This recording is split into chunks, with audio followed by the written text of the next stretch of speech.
سر، مذہب کی ترویج، اس کو سمجھنا اور سمجھانا، یہ آپ کا کیریئر ہے یا یہ آپ کی نظر میں آپ کا مقدس مشن ہے؟ دیکھیے، ہر انسان جس وقت دنیا میں آتا ہے وہ اپنی صلاحیت کا جائزہ لیتا ہے، وہ کیا کام کرنا چاہتا ہے۔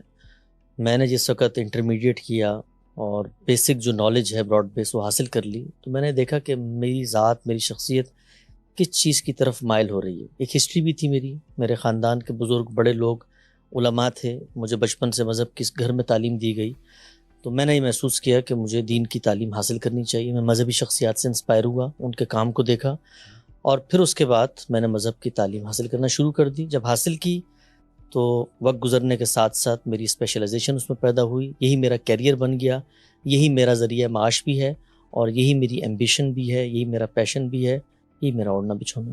ذریعہ معاش کیسے ہو سکتا ہے؟ مطلب جو میں جانتا ہوں آپ تو اس کو ایک علمی کاز کے طور پر لے رہے ہیں، ایک مقدس مشن کے طور پر آپ اس کے لیے کام کرتے ہیں، ایفرٹ کرتے ہیں، لوگوں کو سے ملتے ہیں اور اسلام کی ایک تشریح جو آپ کے خیال میں صحیح ہے، درست ہے، وہ آپ پھیلاتے ہیں۔ تو یہ پیشہ کیسے ہو سکتا ہے؟ بالکل ہو سکتا ہے، اس لیے کہ جو کام آپ سوسائٹی کے لیے کرنا چاہتے ہیں، اس کام کو کرنے کے لیے اگر آپ اپنے معاش کے لیے کچھ اور کام کریں گے تو نہ صرف یہ کہ آپ اپنا علم حاصل نہیں کر سکتے، بلکہ جو کنٹریبیوٹ آپ سوسائٹی کو کرنا چاہتے ہیں وہ بھی نہیں کر سکتے۔ شوکت خانم کے اندر ایک ڈاکٹر بیٹھا ہوا ہے، کینسر کا علاج کرنا چاہتا ہے، لوگوں کی خدمت کرنا چاہتا ہے نا، تو شوکت خانم میں وہ جائے گا اور شوکت خانم اس کو کہے جی آپ تو خدمت کرنا چاہتے ہیں، جائیں اپنے پیسے خود کما کے لے کریں۔ تو دنیا بھر میں جو توانا سوسائٹیز ہوتی ہیں وہ دیکھتی ہیں کہ سوسائٹی کی نیڈ کیا ہے۔ سوسائٹی کی نیڈ ہے ہیلتھ کیئر، سوسائٹی کی نیڈ ہے سائنس اینڈ ٹیکنالوجی کے ٹیچر، سوسائٹی کی نیڈ ہے اچھے فاضل علماء جو ان کو دین کی ہدایت دیں، تعلیم دیں، تربیت دیں، ان کو اخلاقیات سکھائیں۔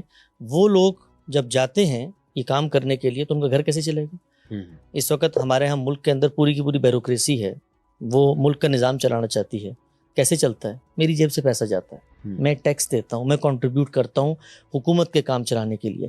عام طور پر اس کو جس طرح سے پیش کیا جاتا ہے کہ جی مذہبی لوگ پیسہ، یہ کیسے؟ اللہ بھائی، اللہ کا کام ہم کر رہے ہیں، اللہ تعالیٰ ہمیں اس کا اجر دے گا، ایک ڈاکٹر کو بھی اللہ اجر دے گا، ایک میوزیشین کو بھی اللہ اجر دے گا، بٹ اس کی زندگی کیسے گزرے گی؟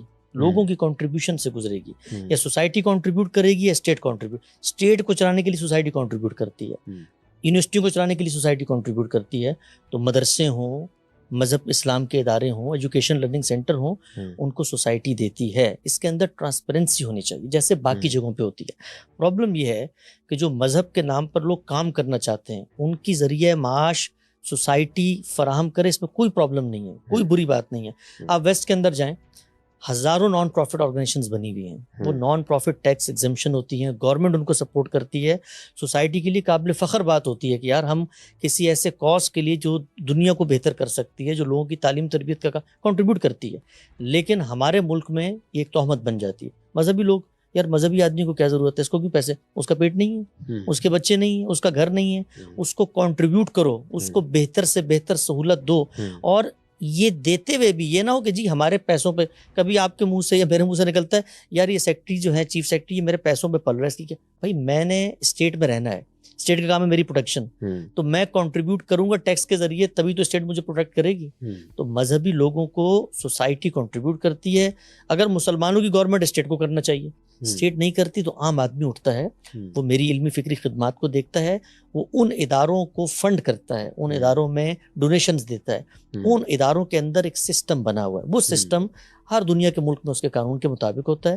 وہ ادارے میرٹ کے اوپر معاملہ کرتے ہیں، جیسے ایک اچھے ٹیچر کو سیلری ملتی ہے، اسی طرح سے مذہب اسلام کو ہم پڑھاتے ہیں، اس کی ترویج کرتے ہیں، اس پہ غور و فکر کرتے ہیں۔